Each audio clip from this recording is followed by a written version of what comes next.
bravo. Wow, fantastic. Welcome also. So yeah, I think this is like such a treat to hear young aspiring musicians and people to play on that level. It's really a testament to the program here and testament to the work you all put in. Really, congratulations. I think this is like really wonderful. So I think these two questions on the board are like so perfectly fitting for that movements, also for that piece, right? And I have a question before we get started. Are you currently, which movement are you more comfortable with right now? First movement? Could you tell me a little bit more about that?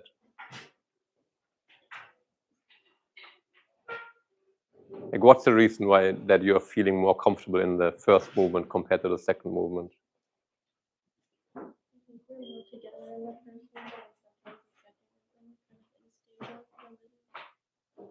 Mm-hmm. Anything else? I mean, it's slower notes, right? I mean, that's obvious, right? Okay, so actually, I have a question for the audience now. I have a question for the audience. Like, we just heard like their own perspective, but if we didn't know their perspective, what was your impression in terms of which movement is actually more convincing? Would you mind just raising anonymously your hand for what do you think? If you think the first movement was more convincing, maybe you would mind raising your hand. And then I'm going to ask if you think the second movement was more. So if you think the first movement was more convincing from the perspective of an audience, would you mind like raising anonymously your hand? We're not going to judge. If you think the second movement was actually more convincing, would you mind raising your hand? Okay, let's try the entire thing one more time. If you think the first movement was more convincing, you have the chance to raise your hand right now. Okay, so I think we have maybe a handful of people, like, let's say more or less. If you think the second movement was more convincing, would you mind expressing that? So I think maybe we have two handful, and then we have some people who are abstain from the vote. Okay. But I think this is very interesting data we get from that, because while we subjectively might think we play the first movement more convincing, we feel more comfortable, and we actually have the first movement on a higher level. I didn't quite ask this question, but the audience impression might be different. And I think the audience impression is different to the extent that more people expressed that the second movement actually was more convincing. So what? I did feel more comfortable playing the second movement, but I abstained because I didn't want to like mess it all up. Oh, okay. So maybe we should come to an agreement that we are like in a safe space here, and we can express that. So right. So, but anyway, thank you so much for sharing, and I think that's very interesting, because sometimes when we feel like comfortable and think this was really good, sometimes that's not necessarily the impression the audience has, right? So, to some extent, I agree with the audience impression that the first movement requires maybe even more detailed work than the second movement, because the second movement itself sounds very good because it's very powerful, right? But the first movement is more fragile musically. It's like very like emotional, expressive, and we have to tie it back to Shostakovich's intention for that music. So it's almost a bit more challenging. So I wonder if you would be willing, if we start with the first movement, to explore a little bit more of the, I wrote down the colors and the pulse. I think these are the two things we want to work on that in the first movement. So could we one more time start? Scott, until what time? Since we started late, until what time? What time do we need to wrap up? Still 2:40. Okay. Okay. All right. So could we start once more the opening? And as you mentioned, so very powerful in your announcement, It's written in memory of the victims of fascism in the war. So now let's see if we can bring this dedication into the music also, into the sound, right? So our wonderful cellist has the opportunity to start us off. Let's just try one more time, thinking about, okay, this is like really like dramatic expression of the music, and we're going to explore this a little bit more. But let's see one more time if we can find the right sound quality to express that emotional depth of the music.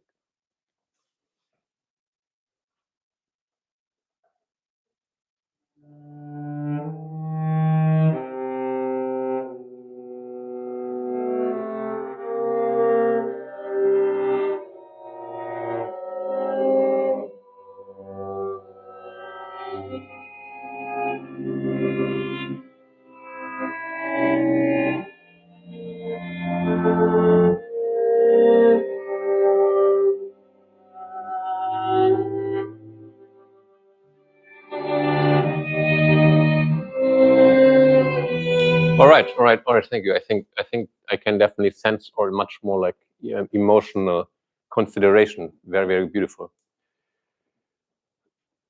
The other thing which it's a little bit hard to get in the beginning is the pulse, and I understand it's like slow music. And the interesting thing, and maybe for everyone, is that when we have a slow tempo, we actually have to think faster. In a fast tempo, we have to think slower.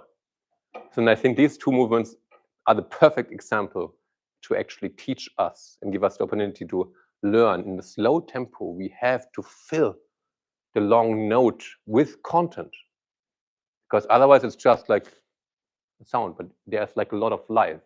And every note has a beginning, a life, and an ending or a transformation into the next note. So we want to fill that life. In fast tempo, it's going to be so quick, so we don't have to be concerned so much. So it's actually, to a certain extent, easier, right? So let's see if we can could we once play where we all have the same thing? Actually, this except for viola. No, let's actually do second violin and cello play at the same time. You start in the first measure, and second violin, would you mind starting in the fourth measure? Because you have the same notes there.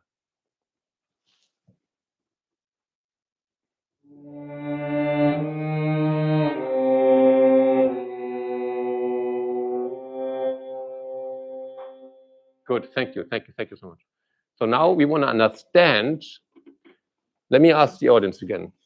Is the first note, are you all familiar with what a downbeat is? Right, you are all familiar with downbeat is, right? So is the first note we currently hear on the downbeat or not? If you think it's on the downbeat, raise your hand. If you think it's not on the downbeat, raise your hand. Okay, most of us actually get it, but I think we can make it even clearer that we get the pulse from before we start the music. Because right now I feel we are getting into the pulse within the first measure or so.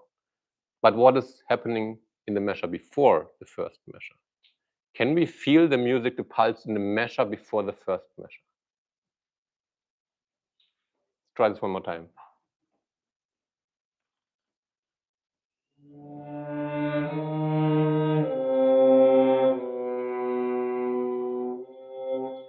Good. Okay, let's give first violin and viola the same opportunity to do that.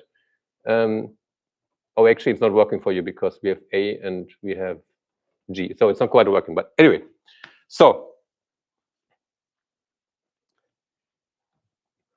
could we once establish the music, meaning the color, the expression, and the pulse before we start?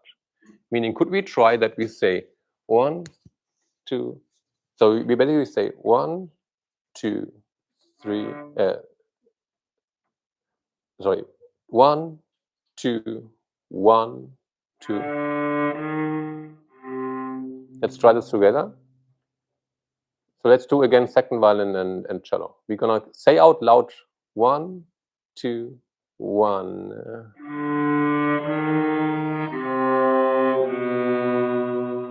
Good. And I think that's the feeling we want to establish before, that we feel 1, 2, 1. Play now, right? Same thing, only with cello beginning. Like, yeah, original. Everyone.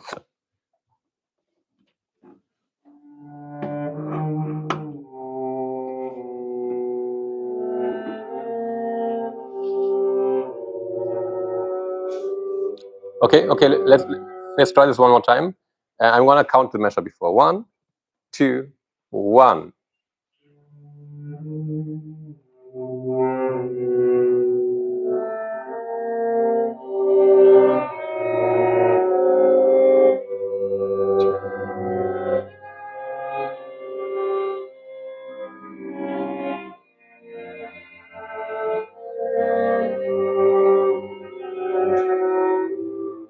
Good, good, good.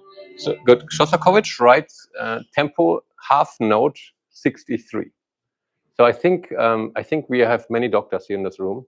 So is 63 around like a standard heart rate nowadays considered, or do you think that might be, we could say that?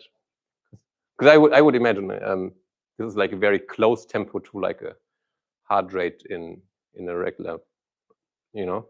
So I think we want to feel this heartbeat going through this piece, right? So that was the topic about pulse. But now let's talk about color. Could we once play it in forte, please, the beginning? 1, 2, 1.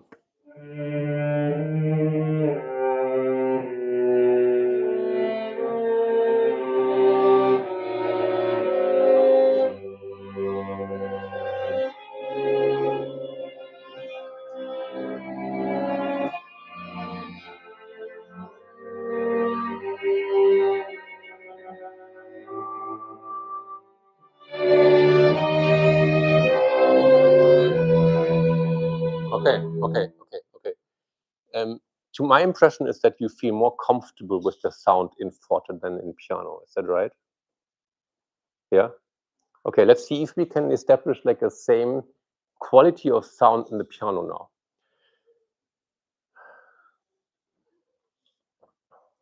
One more time.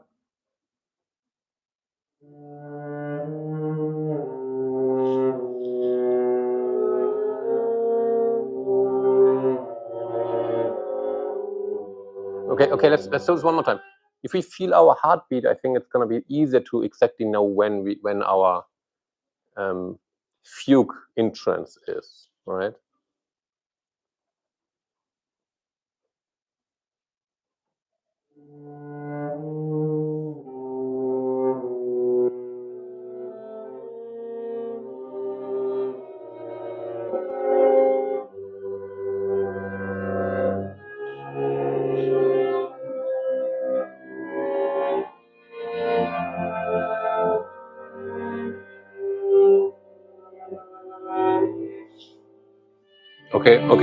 Okay, good. I know that you are familiar with the notes D, S, C, D, S, C, H, but maybe, you know, since I'm from Germany, I should maybe explain, like D, S, C, H in German means D, E flat, C, B natural, which is Dimitri Shostakovich. Because in German we say like Shostakovich is SCH, right? So D, S, C, H. This is like kind of like the name initials written into the music. Bach did the same thing, like BACH, right?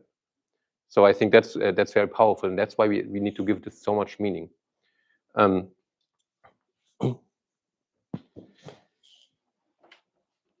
I wonder if it's, you didn't do the last one, but sometimes you did like a little slide, and I think in this music it's like so dense that I personally would recommend to play it very simple and maybe even trying it non-vibrato. Have you talked about like the amount of vibrato you're gonna use in the beginning there? No vibrato. Okay, fair enough. Perfect. So Let's do this like one last time, feeling the pulse and feeling the preciousness of the sound. Feeling that, like, you know, that suffering Shostakovich went through. And maybe you read a little bit about this piece, but, you know, some people refer to as he might have thought it's like his last piece to write in 1960, right? So I think we want to bring out this depth of music in there.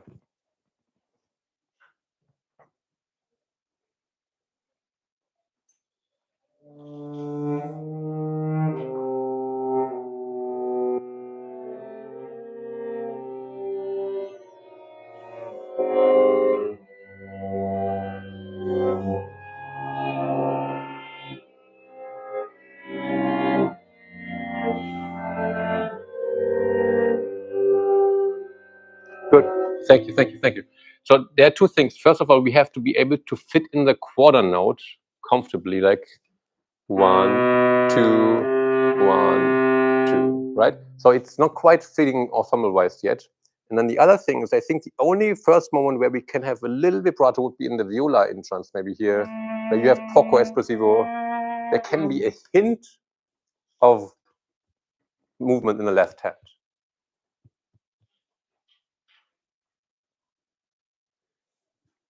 Can we once try just I'm interested about the quarter note, fitting in the quarter. Let's try one more time in the beginning.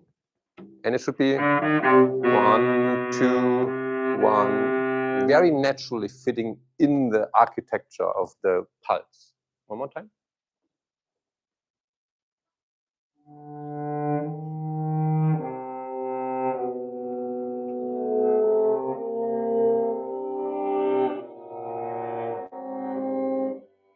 Oh, good. Thank you. Sorry. So let's play once in eighths in quarter notes.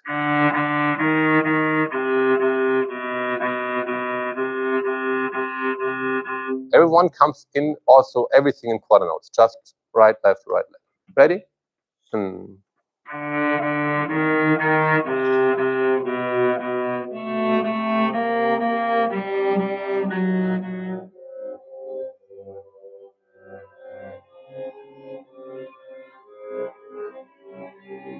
Good. Okay. Thank you. Thank you. So now let's do the same thing, but still shape it as musically as before, even though we do the subdivision right now.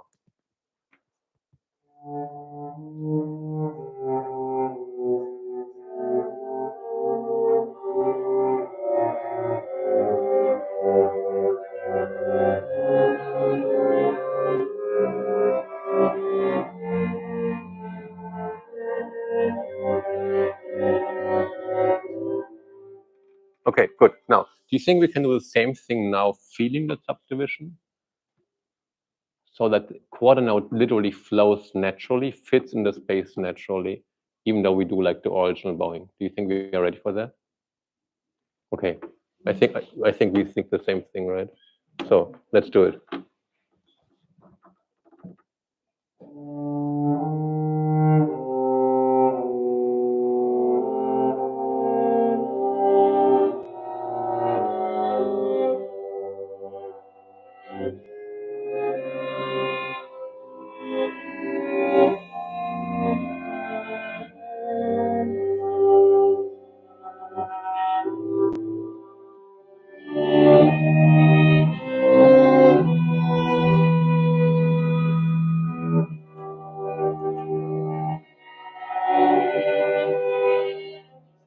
Good, thank you. So, what do you think? I think this was a really remarkable beginning you showed us. So thank you so much for sharing that with us. So let's think about, like, what do you think when you're, and I know in a couple of weeks you're probably gonna perform this in a concert. So my question is, like, how can we establish the measure before the first measure to allow you to start right away with that quality you just demonstrated to us? What do you think are the most important process cues for that? I think one thing that could help is just maybe a bit beforehand, like feeling the tempo. I like tapping it out a few minutes before we go on. And maybe also doing like extended cue, like not just the beat before, but maybe the beat Mm-hmm. So establishing the pulse, the tempo beforehand. Yeah, I think that's a brilliant idea. Anything else?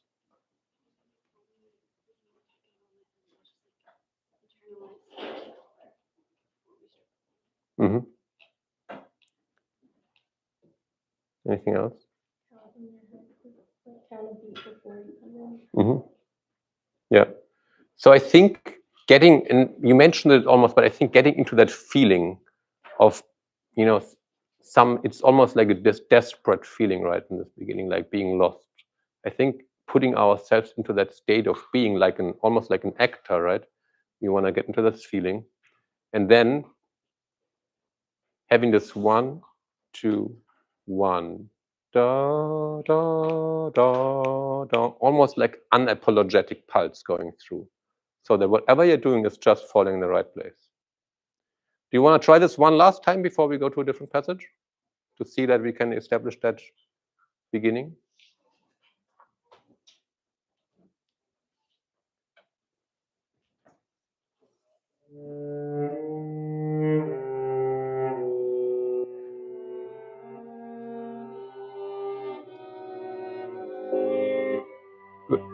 Good. I'm so sorry for interrupting. Could you once try a different fingering? Maybe start on the third finger.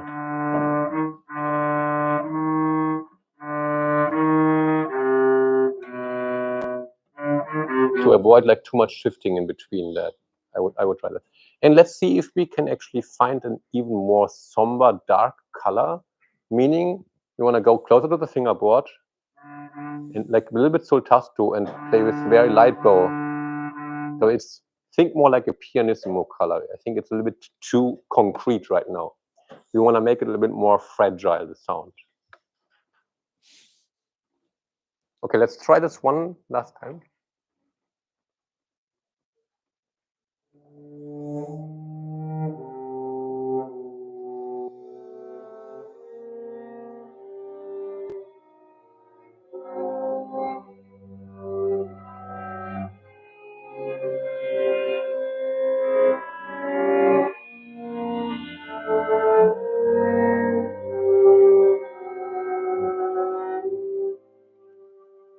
Thank you.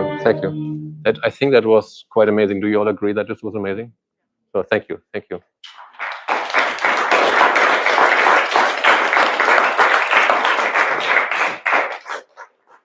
Okay, fantastic. So we only worked in the beginning of the first movement, but I think that's okay because everything else is basically like we're just gonna do a little bit of the second movement, but everything else is basically like the same idea. The one thing we need to be very cautious about in this movement is the markings of the dynamics. That we really like honor when is it actually start to opening. There was one passage when it starts crescendo and you were already like much louder, but I think it was actually supposed to be the lowest point. Right? That was rehearsal number 6. Because it says crescendo there, but you already started like much louder. And I think this should be actually like the lowest point where the crescendo starts. So being very patient with the dynamics, I think, will bring this movement to the next level. Can we just hear the beginning? I know we are almost out of time. That's the beginning of the second movement, please.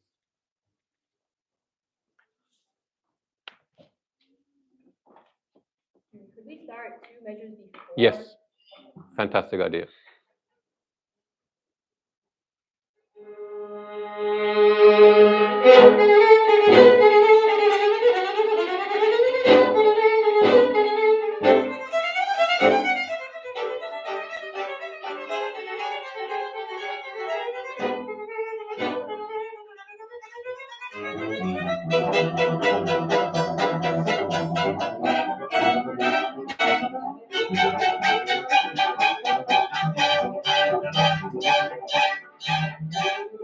Okay, good. Okay. In my opinion, it's far too nice. Do you agree with me? You're like all wonderful, nice people. The only problem is that this music is not nice. So can we all, like, everyone in the room, can we make an angry face? Angry face? Okay. Let's see, like, if we like slightly make an angry face, let's try the beginning one more time. 2 measures before. Angry face.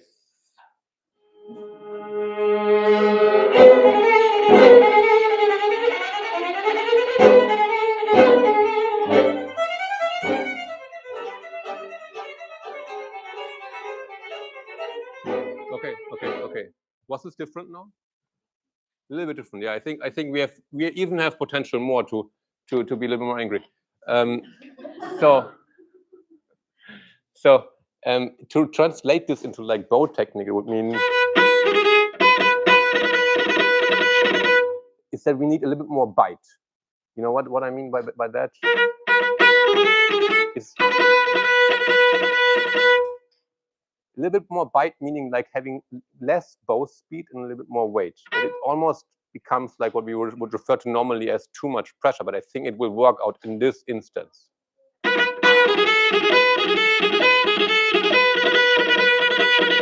Right? You want to try this one?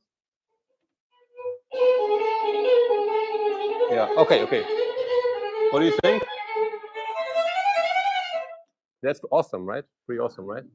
I think that's very convincing. So, to come to the second point of that thought for the day, which is how are the musicians communicating? I think we want to see a little bit more like of synchronization in your expression, in your movement, and so on. So, can we once just hear this? What is this? The three of you just playing this beginning where you have this chord. Okay. So is this? That's not G sharp. Okay. So first chord, right? One more time, please.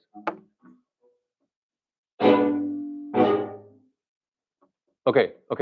So I think it's like three different like ways you play the instrument. Can we make this one same way that we start from the string, balance the weight of the arm on the string, and then pull to the right? It's almost like, you know, this thing like these old lawnmowers. You have to pull. Have you ever seen that? Maybe not. But these are normal. It's like, let's see if we can do this. Ready? And. Let's just repeat this if you're ready. And. On the string. On the string. Good. With angry face, same thing. Ready? And. Okay. Now let's do the beginning with angry face. You didn't do an angry face right now. Let's try one more time. With angry face, beginning, directly beginning. On the string.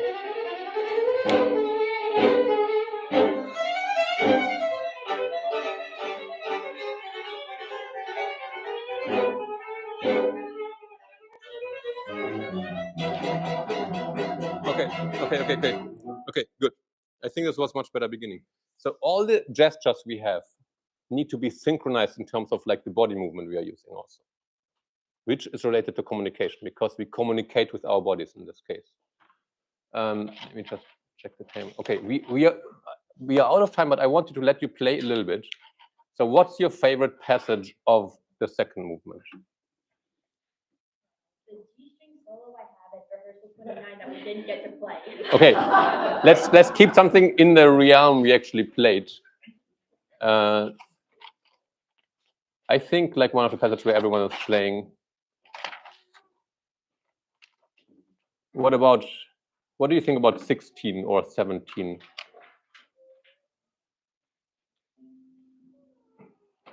Actually, like I think the best would be like if we do 19 through where you ended earlier to 21. So we have a grand finale, but here's the task you have. Everything we just spoke about in terms of synchronization on the string, using the bow in the same way. So I want you to actually look at each other's way you move the bow on the string and so on, to really synchronize it, to make it one when you have the same gestures, right? Can I just add that you should, when Dr. Wagner turned around and said, it's too nice, I literally at the same time was telling Scott, it's too polite. Simultaneously, I think you need to, actually in both movements, you have to sort of discard your notion of what a pretty sound is. Like all the things that your teachers tell you to do to make it a nice sound. Like in the first movement, it's kind of the opposite end of the spectrum. You have to make it pale and devastating, right? And this is, so that's like, if this is a depiction of war, then the first one is kind of like, it's kind of like the sort of the setting up. Now, we talked about this last week, just kind of like, it's cold, it's Soviet Union, it's bleak, right? And you have to, there's beauty in representing that. The beauty is not in the gorgeous tone that you produce. It's actually the opposite. The beauty is in the kind of the ugly pale tone to produce. And conversely, in this one, I think what Dr. Wagner is trying to say is from the string, but be comfortable with being ugly with it. Be comfortable is rah, rah. Yeah, I would never talk like that, but you have to play like that to depict it. Thank you so much. That's like all about synchronicity, right? Yeah, yeah. So I think we can apply this. We said 20 to the end. So you can apply like more synchronization in the way you operate, plus grasp like the character, the urgency. So we're all gonna help you by making an angry face together. And you're gonna play from, that's your grand finale, from 20 through 22. Oh, wait, never mind. Sounds good? 20 to 22? Angry face, everyone.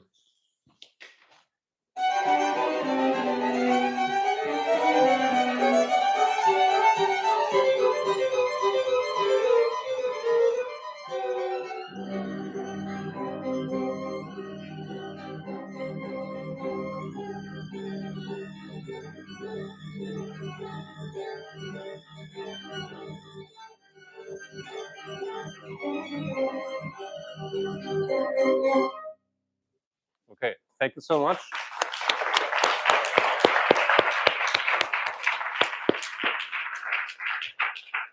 Thank you. I mean, you are really like playing one of the best string quartets we have in the literature. So I know that you're going to have a lot of learning and a lot of enjoyment with the ugliness with the intensity of music, right? So you are like on a fantastic path, and I really like want to thank you so much for sharing your talent and your musicianship with us today. So let's give another round of applause for you.